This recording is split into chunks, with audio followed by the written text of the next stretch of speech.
सत्ता की शुरुआत करते हैं अमेरिका और ईरान के बीच युद्ध वाले संकट के साथ। अमेरिका और ईरान दोनों तरफ से जिस तरह की धमकियां रिलीज हो रही हैं, इस पर हमने सत्ता की एक विशेष कुंजी तैयार की है जिसमें ईरान और अमेरिका का एक एक एक्शन दर्ज है। लेकिन इससे पहले हमारे पास ईरान से वो एक्सक्लूसिव रिपोर्ट भी है जो किसी भारतीय चैनल के पास नहीं है। TV9 भारतवर्ष वो पहला भारतीय चैनल है जो ईरान में मौजूद है। हमारी संवाददाता सुमेरा खान आज उन जगहों पर पहुंची जहां अमेरिका और इजराइल ने हमले किए थे। 2 अप्रैल को अमेरिका ने ईरान के करज ब्रिज पर बंकर बस्टर बम से हमला किया था, जिसमें ब्रिज का एक हिस्सा पूरी तरह तबाह हो गया था। जहां यह हमला हुआ वहां आज के हालात हैं, इस एक्सक्लूसिव रिपोर्ट में आप देखिए।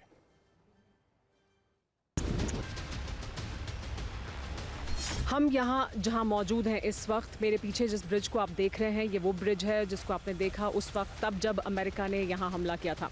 ये करज को तेहरान से जोड़ने वाला ब्रिज है, B1 ब्रिज।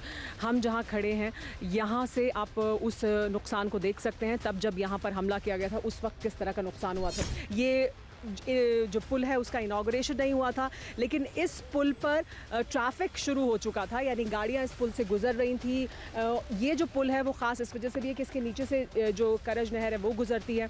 इसका जो मलबा जब नीचे गिरा तो उसमें काफ़ी लोग मारे गए। ऐसा नहीं है कि इस ब्रिज को नुकसान पहुँचने की वजह से पूरी तरह से नॉर्थ से कट जाता ये जो तेहरान का इलाका है, लेकिन ये ब्रिज अपने आप में अहमियत इसलिए रखता है क्योंकि तेहरान से लोग वेडनेसडे को आमतौर पर जब वीकेंड होता है तो वीकेंड के लिए तेहरान से बाहर निकलते हैं और वो फिर जब रोड्स का इस्तेमाल करते हैं तो ट्रैफिक बहुत ज़्यादा हो जाता है। तो ट्रैफिक को डाइवर्ट करने के लिए इस ब्रिज की अहमियत थी। ये अपने आप में एक इंजीनियरिंग मार्वल भी है क्योंकि ये हाईएस्ट ब्रिज है। ये जो अरब कंट्रीज़ हैं उसमें ये हाईएस्ट ब्रिज है। ये जो ब्रिज बनाया गया था एक बार नहीं 3 बार हमला हुआ, यानी पहले वेव जो आया जब अटैक का तो पहला हमला किया गया इस ब्रिज को, उसकी वजह से नुकसान हुआ, उसका हिस्सा नीचे गिरा। जो नीचे लोग मौजूद थे वो एक फेस्टिवल सेलिब्रेट करने के लिए आए थे, वो यहाँ पर लोग मारे गए। ब्रिज से जो गाड़ियाँ गुजर रही थी उन्हें नुकसान पहुँचा और उसके बाद जब यहाँ पैरामेडिक्स पहुँचे मदद करने के लिए, लोगों की राहत पहुँचाने के लिए, तो फिर उन पर हमला किया गया और उसके बाद एक और जब उनको बचाने के लिए और लोग पहुंचे तो तीसरा हमला किया गया। तो इस तरह से 3 हमले यहाँ पर किए गए थे। लेकिन अब जिस तरह का काम यहाँ चल रहा है, कहा यह जा रहा है कि बहुत तेज़ी से एक बार फिर ये ब्रिज वापस शुरू हो जाएगा। इसी तरह के और भी कई अहम, और ख़ास तौर पर देखिए करज जो शहर है ये आप इसको इस तरह से समझ सकते हैं कि एक सैटेलाइट टाउन है तेहरान का, यानी तेहरान से लगता हुआ ये शहर है और उसी का हिस्सा था ये हमला भी तब जबकि करज में इस इंफ्रास्ट्रक्चर पर हमला किया गया। और उसके बाद जब डोनाल्ड ट्रंप ने कहा कि हम सिविलाइजेशन ख़त्म कर देंगे तो किस तरह से लोग यहाँ पहुँचे और लोगों ने ये संदेश देने की कोशिश की कि अगर आप ऐसे हमला करेंगे तो फिर हम उसकी सुरक्षा के लिए मौजूद रहेंगे। यानी TV9 भारतवर्ष के लिए B1 ब्रिज करज से सुमेरा खान। ईरान से हमारे पास एक और एक्सक्लूसिव रिपोर्ट है। ये रिपोर्ट ईरान के पूर्व सुप्रीम लीडर अयतुल्लाह खामेनी के घर के बाहर से है। यहाँ अब तक कोई चैनल नहीं पहुंचा है। पहली बार ईरान के उस हिस्से से ग्राउंड रिपोर्ट देखिए जहां कोई नहीं पहुंच पाया। मैं इस वक्त मौजूद हूँ उस जगह पर जिसके बारे में आपने सुना, किस तरह से अयातुल्लाह अली खामेनी को यहाँ पर, क्योंकि ये जो जगह है ये किश्वर दोस्त है, ये वो रास्ता है जो उनके घर तक जाता था। घर, ऑफिस, यानी एक कंपाउंड था जिसमें घर भी था उनका, जिसमें उनके दफ्तर भी थे और उनके अलावा, यानी उनके दफ्तर के अलावा भी कई और दफ्तर उस कंपाउंड के अंदर मौजूद थे। ये वो रास्ता है जो उनके घर तक जाता था और यहाँ आप इस वक्त देख सकते हैं कि ये जो सिलसिला है यहाँ पर आने का और यहाँ पर आकर अपना जो गम है उसको दिखाने का, वो सिलसिला लगातार 62 दिन से इसी तरह से जारी है। यहाँ आप देख सकते हैं महिलाएं बैठी हैं, यहाँ पुरुष हैं और इसी तरह से देखिए आगे जो जगह है, आगे आप देख सकते हैं, ये देखिए ये जो अयातुल्लाह अली खामेनी की एक बड़ी तस्वीर है वो है और इसके बाद नीचे जो लिखा है पर्शियन में वो ये लिखा है कि ये उनके घर, यानी जहाँ वो रहते थे वहाँ जाने का रास्ता है।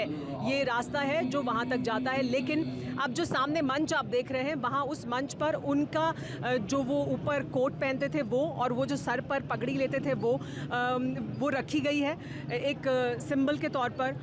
ये देखिए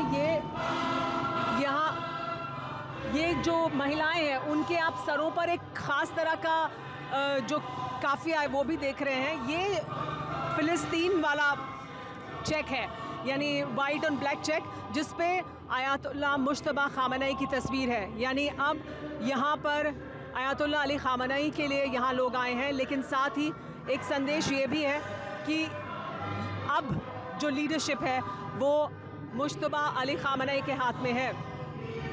और इस वजह से यहाँ पर आप इन तमाम लोगों के सर पर जो ये देख रहे हैं काफ़िया, इस पर आपको आयतुल्लाह मुश्तबा अली खामनई की जो तस्वीर है वो दिखाई देगी।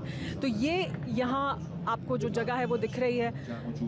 ये देखिए, यहाँ पर भी जो तमाम महिलाएं उनके सर पर जो ये उन्होंने पहना है, ये फ़िलिस्तीन को सिंबलाइज़ करता है। जो ये कहा जाता था कि बहुत छिप गए हैं, कहीं हाई सिक्योरिटी जोन में रहते हैं, यहाँ पर जब आप लोगों से बात करें तो उनका ये कहना है कि ये कोई हाई सिक्योरिटी जोन नहीं था, वो अपने घर में थे और कहीं छिपे हुए नहीं थे, वो लगातार यहीं थे, ऐसा लोगों का कहना है। ये एक अपने आप एक मिसाल है कि आप किस तरह की सादा ज़िंदगी जीते थे। ऐसा एरिया कि जो किसी पॉश एरिया के अंदर नहीं आता। आप दुनिया जैसे दूसरे देश में दूसरे लोग ज़िंदगी जीते हैं, उसी तरीके की ज़िंदगी जीते थे। बहुत मिडिल क्लास के लोग इस एरिया में बसते हैं। ये बाज़ार है, आम लोगों की ज़िंदगी का यहाँ पे सारे मकानात हैं, आम लोग ज़िंदगी करते हैं। आप भी इसी तरह अपने ऑफिस को भी आपने यहीं बनाया, अपना घर भी आपका यहीं था, काम करने का जो बहरहाल एक ऑफिस था, हाउस ऑफिस जिसे कहते हैं, वो भी यहीं मौजूद था। तो यहाँ आपने देखा ये जो संकट ईरान और अमेरिका के बीच का है वो किस तरीके से रिफ्लेक्ट कर रहा है खुद ईरान के भीतर, वो आप यहाँ देख रहे हैं।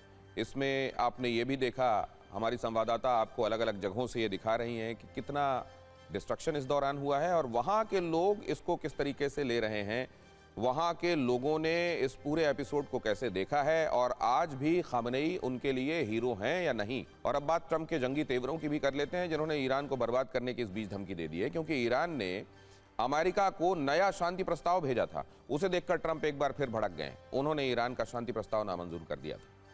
ट्रंप ने साफ कह दिया है कि अगर ईरान ने डील नहीं की तो सर्वनाश होना तो तय है, ईरान में सब कुछ बर्बाद कर देंगे। अभी आप कर्च ब्रिज का हाल देख रहे थे, अब ट्रंप कह रहे हैं वहां कुछ बचेगा ही नहीं। ट्रंप की धमकी से मुश्तबा खामनेई भी भड़क गए। ईरान की तरफ से ईंट का जवाब पत्थर से देने की चेतावनी भी दी जा रही है। कहा गया है कि किसी भी हाल में पीछे नहीं हटेंगे। कुल मिलाकर अरब वर्ल्ड फिर से बारूद के ढेर पर बैठा हुआ है। वैसे तो ट्रंप पिछले 72 घंटों से ईरान को युद्ध की धमकी दे रहे हैं, लेकिन आज उनके तेवर कुछ ज्यादा ही तल्ख रहे। 24 घंटे में 3 बार उन्होंने ईरान को धमकी दे डाली। ट्रंप ने कहा पागलों के हाथ में परमाणु बम रहने नहीं दे सकते। इसके अलावा ट्रंप ने कहा बड़ा तूफान आने वाला है जो रुकेगा नहीं। ट्रंप ने तीसरी धमकी भी दी, कहा ईरान को पूरी तरह बर्बाद कर देंगे। उन्होंने ये भी कहा कि ईरान ने समझौता नहीं किया तो सर्वनाश तय है। ट्रंप के इस धमकी बम के पीछे की वजह ईरान का वो शांति प्रस्ताव है जो ट्रंप को पसंद नहीं आया। इस प्रस्ताव में ईरान के कीवर्ड्स थे होर्मुज, न्यूक्लियर और नाकाबंदी।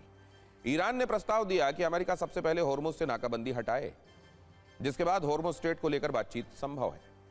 ईरान की दूसरी शर्त थी कि अमेरिका भविष्य में हमला नहीं करने की भी गारंटी दे। ईरान ने प्रतिबंध हटाने की मांग भी की थी। यहां तक तो सब कुछ ठीक था, लेकिन बात न्यूक्लियर प्रोग्राम को लेकर बिगड़ गई। ईरान शर्त रखी कि अभी न्यूक्लियर पर बात नहीं होगी। ईरान ने इस प्रस्ताव में मिसाइल प्रोग्राम पर भी बातचीत करने से साफ इनकार कर दिया, जिससे भड़के ट्रंप ने कहा कि अब सिर्फ 2 ही विकल्प हैं।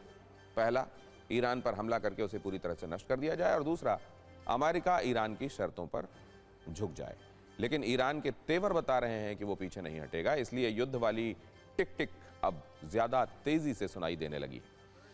इसका पहला अंदाजा तो ट्रंप की धमकी को देखकर लगाया जा सकता है, और दूसरा संकेत इजराइल से भी आ रहा है, जहां नेतन्याहू ने कहा है कि अब ईरान के वजूद को मिटाने का वक्त है। महायुद्ध का अगला संकेत अरब देशों में अमेरिकी सेना की बढ़ती तैनाती से भी मिल रहा है। युद्ध वाली तैयारी को पुख्ता करने के लिए अमेरिका यूएई जैसे सहयोगी देशों की सुरक्षा बढ़ा रहा है। साथ ही यूएई और बहरीन जैसे देशों में अमेजॉन जैसी कुछ कंपनियों के ऑपरेशंस बंद कर दिए गए। युद्ध की धमकियों और संकेतों वाली कुंजी तो आपने देख ली, लेकिन वॉर जोन में क्या चल रहा है, दोनों तरफ से सैन्य तैयारी कैसी है, यह भी जान लीजिए। अमेरिकी सेना ने एम्फीबियस शिप यूएसएस बॉक्सर को ईरान की तरफ रवाना कर दिया है। यह नेवी शिप मलक्का स्ट्रेट को पार करके हिंद महासागर में आ गई है। इस पर 2500 मरीन तैनात हैं। इसके अलावा यूके के RAF फेयरफोर्ड बेस से अमेरिकी B-1 बॉम्बर की उड़ान भी ट्रेस हुई है। आफ्टर बर्नर के साथ B-1 बॉम्बर ईरान की तरफ आ रहा है। यह सुपरसोनिक एयरक्राफ्ट है जिसकी मारक क्षमता बहुत ज़बरदस्त है। और सबसे बड़ी जानकारी तो ये है कि अमेरिकी सेना ने पश्चिमी एशिया में सबसे बड़ी सैन्य तैनाती की है। 50,000 से ज़्यादा अमेरिकी सैनिक तैनात होने की रिपोर्ट है। इस तैनाती से यह संकेत मिल रहे हैं कि ट्रंप कुछ खतरनाक प्लान कर रहे हैं। वो होर्मुज को लेकर भी आक्रामक हैं। होर्मुज पर यह कैसी टक्कर है, ये भी जानना चाहिए। ईरान ने धमकी दी कि होर्मुज स्ट्रेट अब पहले जैसा कभी नहीं रहेगा। जवाब में अमेरिका ने कहा कोई जहाज ईरान को टोल न दे। ईरान ने धमकी दी कि होर्मुज स्ट्रेट कोई अंतर्राष्ट्रीय जलमार्ग नहीं है। तो जवाब में अमेरिका ने कहा कि टोल देना अमेरिकी प्रतिबंधों का उल्लंघन है। ईरान ने धमकी दी कि होर्मुज स्ट्रेट पर ईरान का पूरा अधिकार है और रहेगा। जवाब में अमेरिका ने कहा जिस देश ने टोल दिया वो अमेरिकी प्रतिबंधों के दायरे में आ जाएगा। और ईरान ने धमकी दी कि होर्मुज स्ट्रेट ईरान का परमाणु बॉम्ब है। तो जवाब में अमेरिका ने कहा जो देश ईरान को टोल देंगे उन पर भारी भरकम टैक्स लगाया जाएगा। कुल मिलाकर दुश्मनी की आग दोनों तरफ से भड़क रही है। बस ये समझिए कि बारूदी विस्फोट होने की देर भर है। इस बार अमेरिका किसी भी तरीके से ईरान को घुटनों पर लाना चाहता है। इसलिए अमेरिकी सेना जंग के मैदान में अपनी लंबी दूरी की हाइपरसोनिक मिसाइलों को तैनात करने पर विचार कर रही है। उधर ईरान की तैयारियां भी तेज हैं। ईरान ने अपना अगली पीढ़ी का आत्मघाती ड्रोन दुनिया के सामने पेश किया है। एक ऐसा ड्रोन जो एक बार उड़ा तो फिर दुश्मन का खात्मा किए बगैर लौटता नहीं है। एक तरफ हाइपरसोनिक मिसाइलें और दूसरी तरफ आत्मघाती ड्रोन। सवाल यह कि इस बार युद्ध क्या पहले से ज्यादा विध्वंसक होगा, क्योंकि दोनों देशों ने सीज फायर का इस्तेमाल नए सिरे से जंग की तैयारी के लिए किया है। लिहाजा अब अमेरिका ईरान के खिलाफ डार्क ईगल मिसाइल तैनात करने जा रहा है। ये अमेरिका की लॉन्ग रेंज हाइपरसोनिक मिसाइल है और डार्क ईगल इसका कोड नेम है। अंधेरे में हमला करना इसकी सबसे बड़ी खूबी है, इसीलिए इसे डार्क ईगल कहा जाता है। डार्क ईगल की सबसे बड़ी ताकत है इसकी रफ्तार। ये आवाज की गति से 5 गुना ज्यादा तेजी से उड़ सकती है। तेज रफ्तार की वजह से दुश्मन के रेडार के पास रिएक्ट करने का कोई टाइम ही नहीं होता। यही वजह है कि डार्क ईगल जैसे हाइपरसोनिक हथियारों को गेम चेंजर कहा जाता है। डार्क ईगल की रेंज करीब 2800 किलोमीटर की बताई जा रही है। यानी ईरान की पहाड़ियों में मिसाइल लॉन्चर, अंडरग्राउंड सिटी या फिर गुप्त सैन्य कमांड सब डार्क ईगल की रेंज पे होंगे। लेकिन ईरान की युद्ध नीति बिल्कुल अलग है। वो कम पैसों में ज्यादा चोट देने का काम कर रहा है। ईरान को पता है कि उसके पास अमेरिका की तरह लंबी दूरी तक मार करने वाली आधुनिक मिसाइलें नहीं है, इसलिए उसने अपना सस्ता लेकिन घातक मॉडल तैयार किया है। और इसी मॉडल से ईरान का सबसे नया आत्मघाती अराश ड्रोन निकला है। अराश एक कामिकाजी ड्रोन है जो लॉन्च होने के बाद वापस आता नहीं है। इसका मिशन होता है टारगेट तक पहुंचना, खुद को विस्फोट के साथ समाप्त कर देना। ईरान का दावा है कि अराश 2 पहले से ज्यादा एडवांस और ज्यादा विनाशकारी है। युद्ध के पहले राउंड के दौरान ईरान की यह ड्रोन वाली युद्ध नीति सुपर पावर अमेरिका पर भी भारी पड़ी थी। अरब देशों में अमेरिका के कई बेस बर्बाद हुए थे। सऊदी अरब और कतर से लेकर UAE और बहरीन तक अमेरिकी बेस धुआं हो गए थे। अब इसको लेकर अमेरिकी मीडिया के हवाले से नई जानकारी आ रही है जो ट्रंप का टेंशन बढ़ा देने वाली है। दावा है कि ईरान के हमलों में अमेरिकी बेसों को काफी नुकसान हुआ। रिपोर्ट में बताया गया है कि युद्ध के 40 दिनों में 16 अमेरिका के बेसेस बर्बाद हुए। इन बेस पर रनवे, हैंगर, रेडार सिस्टम को भारी नुकसान पहुंचा। ईरान ने पूरी प्लानिंग के साथ ड्रोन और मिसाइलों से अमेरिकी सैन्य ठिकानों को टारगेट किया था। इन हमलों में ईरान के कई हाई वैल्यू टारगेट ध्वस्त करने में ईरान कामयाब रहा। दावा है कि सभी अमेरिकी बेस पर जो नुकसान हुआ वो $25 अरब से $50 अरब के बीच का है। ट्रंप की चिंता यह भी है कि अगर इन सबको पूरी तरह ठीक ठाक कर लिया जाए तो भी इसमें वक्त बहुत लगने वाला है। युद्ध के साइड इफेक्ट की जो सीधी बात आपसे जुड़ती है, अब उसकी चर्चा भी कर लेता हूं। आपके बजट से जुड़ी हुई बात। तेल कंपनियां कॉमर्शियल गैस सिलेंडर के दाम 993 रुपए तक बढ़ा चुकी हैं। महंगी कीमतों का असर अब आम जनता पर दिखने लगा है। रेस्टोरेंट, ढाबे और कैफेज में खाना महंगा हो गया है। सिलेंडर के दाम बढ़ने से स्ट्रीट फूड महंगे हो गए हैं। यहाँ तक कि शादियों में कैटरिंग और हलवाई की सर्विस तक महंगी हो रही है। महंगाई इतनी हो चुकी है कि आम लोग परेशान हैं। वो सरकार से सवाल पूछ रहे हैं। TV9 की टीम देश के अलग अलग शहरों में गई, वहां लोगों से बातचीत की, जानने की कोशिश की कि महंगाई के बढ़ते मीटर पर प्रतिक्रिया क्या है और आम लोगों की जेब पर इस फैसले का कितना असर हो रहा है। मुंबई और लखनऊ TV9 की टीम रेस्टोरेंट में पहुंची, रेस्टोरेंट के मालिक से बात की, वहां खाने के लिए आए लोगों से बातचीत की। आप जानिए कैसे लोग सरकार से अच्छे दिन वाले सवाल पूछ रहे हैं। दावा है खाने की प्लेट में 10 से 15% तक वृद्धि करनी पड़ सकती है। अगर ऐसा नहीं किया गया तो रेस्टोरेंट मालिकों को नुकसान उठाना पड़ेगा, क्योंकि कॉमर्शियल सिलेंडर महंगा होने से रेस्टोरेंट की ऑपरेटिंग कॉस्ट यानी परिचालन लागत काफ़ी बढ़ गई है। यहाँ तक कि छोटे ढाबे, कैफे और स्ट्रीट फूड वेंडर्स के लिए खर्च निकालना तक मुहाल हो रहा है।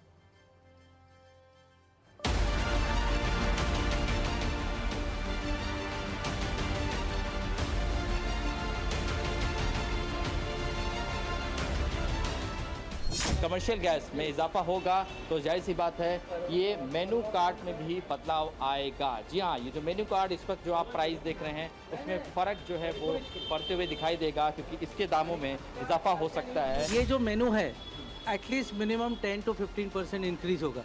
अभी तो कितने सारे आइटम्स नहीं है, हम लोग ने साउथ इंडियन सब बंद किए, फ्राइड आइटम्स जैसे समोसा वगैरह वो बंद किए। अभी फ़िलहाल तो जो ये डिश 125 रुपया है, वही डिश अभी एक 15 दिन के बाद, 20 दिन के बाद या फिर महीने के बाद एक 150 रुपया 200 रुपया हो जाएगा। इसमें जो फ़र्क है वो मिडिल क्लास जो आदमी है वो कैसा फेस करेगा। कुछ अच्छे दिन कुछ नहीं आया है सर। गैस सिलेंडर, पेट्रोल सब महंगाई हो गया सर है। और अच्छे दिन अभी क्या सरकार ने मतलब दखल लेना चाहिए कि सिलेंडर के बारे में। तो नॉर्मली अभी सब महंगे हो गए। ये पहले नॉर्मल मिलता था रेट पे, अभी तो ज़्यादा थोड़ा महंगा हो गया है। गैस का दाम बढ़ेगा तो रॉ मटेरियल रेट से, तो रॉ मटेरियल का दाम बढ़ेगा तो थाली का दाम बढ़ेगा ही। एक बात बताइए कि कमर्शियल सिलेंडरों की कीमत बढ़ गई है, इससे कितना असर पड़ेगा आपके कारोबार? सर इससे बहुत असर पड़ेगा, क्योंकि सर हमको मैन्यूअल बढ़ाना पड़ेगा, उतने कॉस्ट में काम होगा नहीं। सर मैन्यूअल रेट बढ़ाना ही पड़ेगा, ज़्यादा रेट बढ़ाएंगे तो कस्टमर नहीं आएगा, उनको भी ध्यान रखकर करना है काम। सर इससे हम ही लोग की दिक्कत है सबसे ज़्यादा रेस्टोरेंट ओनर की। सर नॉर्मल थाली आपके यहाँ कितने रुपए की है? 120, 120। अब आने वाले समय में वो थाली कितने रुपए की हो सकती है? 10 रुपये, 10 रुपये बढ़ जाएगा, 10-20 रुपये बढ़ जाएगा। क्या करें, मजबूरी है। अब आम आदमी के जेब पे ये असर पड़ेगा ही। अब जो पहले खाने में सोचता नहीं था, अब वो खाने में सोचेगा। इतना महंगा अब हर कोई अफोर्ड नहीं कर सकता। गैस बढ़ेगा तो ऑटोमेटिक पैसा बढ़ेगा। कॉमर्शियल सिलेंडर में वृद्धि का असर हर आदमी तक होता है, क्योंकि बाजार की पूरी खाद्य व्यवस्था कॉमर्शियल सिलेंडर पर टिकी हुई है। होटल, रेस्टोरेंट, ढाबा, सड़क किनारे रेहड़ी पटरी, ये सभी कॉमर्शियल सिलेंडर का उपयोग करते हैं। लागत बढ़ने पर वो अपने मेन्यू के दाम बढ़ा देते हैं। और सबसे बड़ी बात है, शादी के सीजन में कैटरिंग के लिए बड़ी मात्रा में कॉमर्शियल गैस की ज़रूरत होती है। अनुमानित आंकड़ों के मुताबिक 500 लोगों के खाने का बजट गैस की कीमतों की वजह से 45,000 से 50,000 रुपए तक बढ़ सकता है। कुल लागत में करीब 10% का अंतर आ जाता है, जिसका बोझ आखिरकार आम आदमी को ही उठाना पड़ता है। TV9 की टीम मध्य प्रदेश की राजधानी भोपाल में कैटरिंग व्यवसाय से जुड़े लोगों के पास पहुंची। उन लोगों के पास भी हमारी टीम गई जिनके घर में शादी होनी है, जिनका बजट कॉमर्शियल सिलेंडर की वजह से महंगा होकर बिगड़ गया है। उन्हें इस बात की चिंता सता रही है कि अब इसे मैनेज कैसे करेंगे।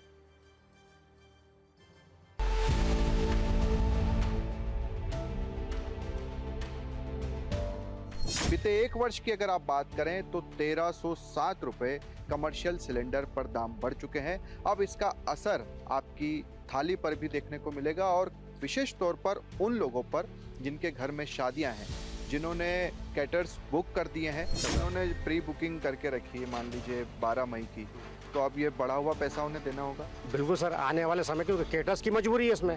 केटर्स मैं रहूँ या कोई भी कर रहा हो, केटर्स की मजबूरी है कि उसको रेट आगे बढ़ा के देना ही पड़ेगा उसमें। ये तो उसको अफोर्ड ही नहीं कर पाएगा उस रेट पर उसमें, क्योंकि ये सिलेंडर के बहुत ज़्यादा बढ़े हुए हैं इसके रेट। मान लीजिए एक उदाहरण के तौर पर 5 लाख रुपए जहाँ शादी में लग रहे हैं खाने के, अब वो कितने रुपए लगेंगे? ये 5 लाख की जो शादी हो रही है, आप समझ लो करीब 70-80 हज़ार का फ़र्क तो आएगा सब। आने वाले समय में जो शादी हैं जिनका बजट ज़्यादा था, 1000, 1500, 2000 लोगों की शादी थी, अब वो शॉर्ट करके आदमी 500 से नीचे आने लगा चालू हो गया है, क्योंकि इतना बजट नहीं ले पाता आदमी इसके अंदर में। अब जो शादी है, पहले जो 1000 आदमी की शादी होती थी, अब वो करीब 300, 350 शॉर्ट करने लगा आदमी में। मेनू भी शॉर्ट करने लगा इसमें, और छोटे प्रोग्राम भी होने लगे इसमें। कितना असर आप लोगों पर पड़ेगा इससे खाने पर? सर खाने पे जो अभी 800-1000 रुपये पर प्लेट चल रहा है, वो सीधा 1500 से 1800 रुपये पर प्लेट हो जाएगा, जो आम आदमी की जेब खाली करेगा। और इससे या तो 2 ही रास्ते हैं कि आदमी कम करे या मेनू कम करे। मेन्यू में बस थोड़ा बहुत कटौती कर सकते हैं। यही कर सकते हैं कि जो बिना फ्यूल के, बिना गैस के जो बन सकता है मेन्यू में, उसको अपन ऐड कर सकते हैं। जैसे सैंडविच हुए, सैलेड्स हुए, रशियन सैलेड हुआ। एक सच ये भी है कि स्ट्रीट फूड वेंडर्स का मुनाफा बहुत कम मार्जिन पर टिका होता है। जब कॉमर्शियल सिलेंडर महंगा होता है तो लागत निकालने के लिए समोसे, चाट, टिक्की, इडली, डोसा इनकी कीमतें बढ़ाई जाती हैं। टीवी 9 की टीम दिल्ली में ITO के पास चाइनीज़ फूड की दुकान लगाने वाले के पास पहुंची और उनसे जब इस महंगाई पर सवाल किया गया तो उन्होंने बताया कि उन्होंने हर फूड आइटम पर 20 रुपये बढ़ा दिए। छोले भटूरे पहले 40 रुपये में दे रहे थे वो, और अब 50 के कर दिए हैं उन्होंने। जो थाली पहले 70 की थी वो अब 90 की कर दी गई।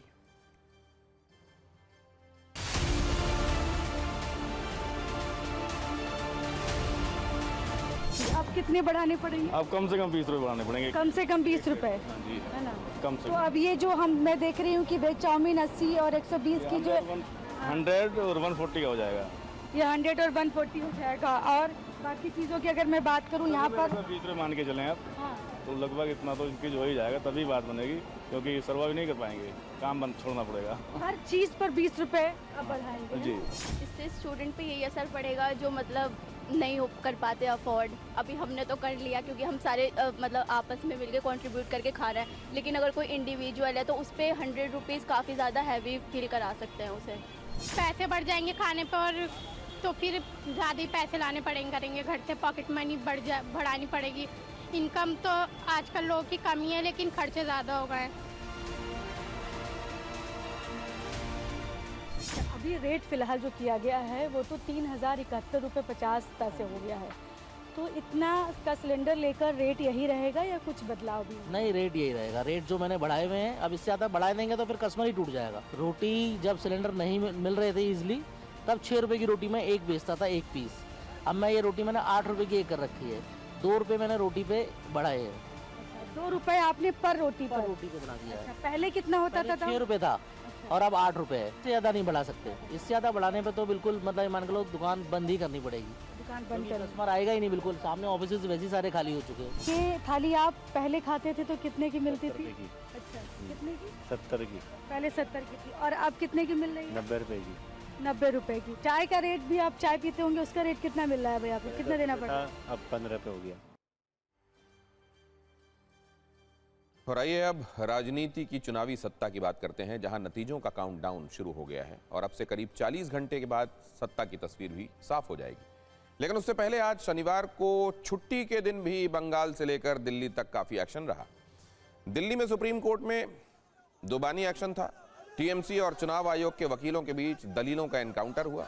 तो बंगाल के फाल्टा विधानसभा में बीजेपी और टीएमसी समर्थक एक दूसरे से भिड़ गए। हंगामा, नारेबाजी और झड़प वाले सीन भी बने। सत्ता में हमने इन दोनों क्लेश पर कुंजी विशेष तैयार की है, जिसकी शुरुआत बंगाल के फाल्टा से करते हैं, जहां एक्शन कुछ ज्यादा रहा। पश्चिम बंगाल के फाल्टा में आज बड़ी संख्या में लोगों ने प्रदर्शन किया। उनका आरोप था कि टीएमसी के पंचायत प्रधान इसराफिल चौकदार उन्हें धमका रहे हैं। लोगों ने यह भी आरोप लगाया कि वो किसी पार्टी से नहीं जुड़े हुए हैं, फिर भी सिर्फ हिंदू होने की वजह से उन्हें धमकाया जा रहा है। कुछ लोगों का यह भी कहना था कि उन्हें जान से मारने और गंगा में फेंकने तक की धमकी दी गई। कई लोगों ने तो ये तक कहा कि उन्होंने टीएमसी को ही वोट दिया, फिर भी उन्हें बीजेपी समर्थक समझकर धमकाया जा रहा है। विरोध प्रदर्शन के बीच हंगामा इतना बढ़ गया कि पुलिस को लाठीचार्ज करना पड़ा। कई लोगों को सिर में, पैर में, हाथ में चोटें भी आई। इधर टीएमसी ने आरोप लगाया है कि मगराहाट में रिपोलिंग के दौरान बूथ नंबर 127 पर सुरक्षा बलों ने उनके कैंप में तोड़फोड़ की और कार्यकर्ताओं से मारपीट की। पार्टी का यह भी आरोप है कि उनका कैंप बूथ से 500 मीटर की दूरी पर था, फिर भी उनके कैंप में तोड़फोड़ की गई। 29 अप्रैल को इन बूथों पर दूसरे फेज की वोटिंग के दौरान ईवीएम से छेड़छाड़ और झड़प की शिकायत मिली थी। इसके चलते दोबारा वोटिंग का फैसला लिया गया। ये सभी बूथ दक्षिण 24 परगना जिले में आते हैं।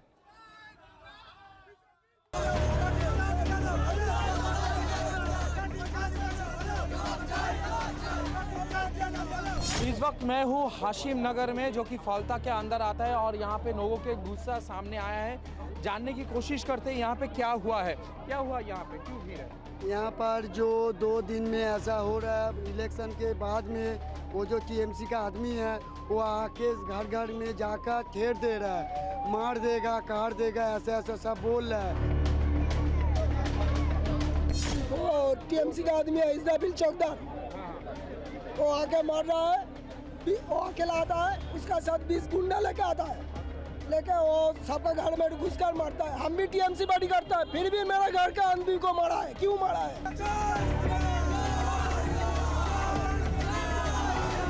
यहाँ पे जो सेंट्रल फोर्स है वो यहाँ पे मौजूद है, वो यहाँ पे तैनात है, लेकिन इसके बावजूद भी आप देखिए लोगों में गुस्सा जायज़ है। क्या हुआ है यहाँ पे?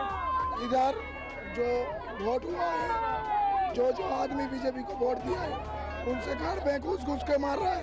और आप देख सकते हैं यहाँ पे जो लोग हैं वो यहाँ पे बहुत ज़्यादा नाराज़ हैं और यहाँ पे महिलाओं के ऊपर अत्याचार हो सकता है। क्या सिचुएशन है?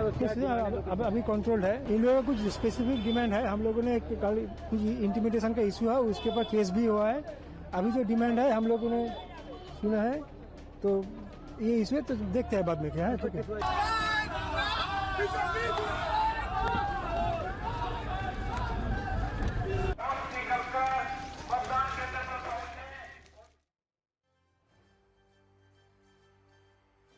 और बंगाल से दिल्ली की तरफ अब आपको लेकर चलते हैं, जहां सुप्रीम कोर्ट में आज छुट्टी के दिन भी बंगाल चुनाव से जुड़े एक मामले की सुनवाई हुई।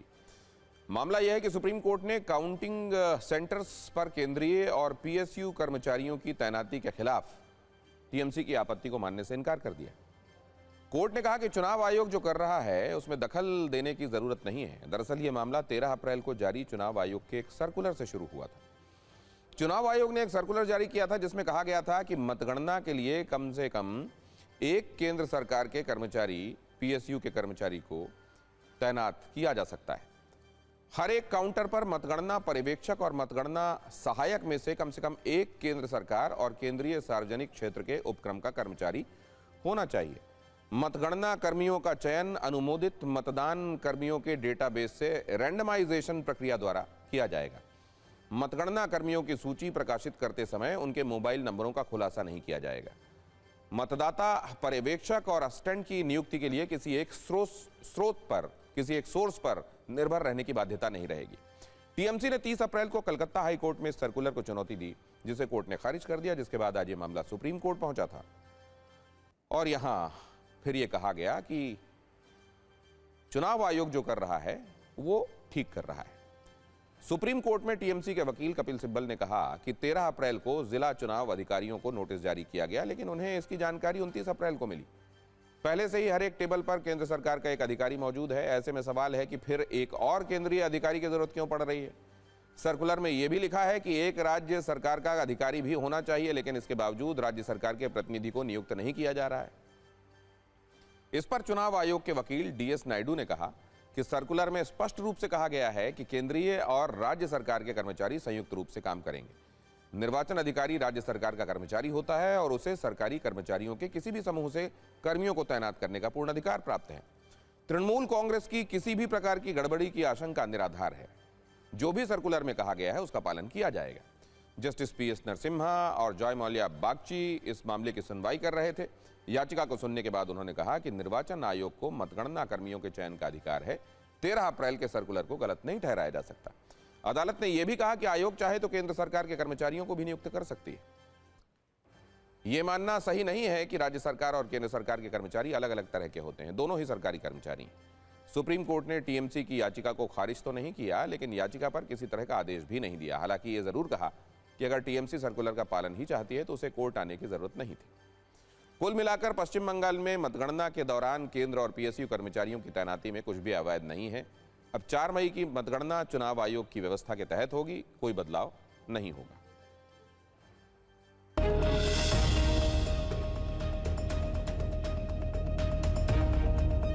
सुप्रीम कोर्ट ने हमारा ये नहीं माना, मांग नहीं माना।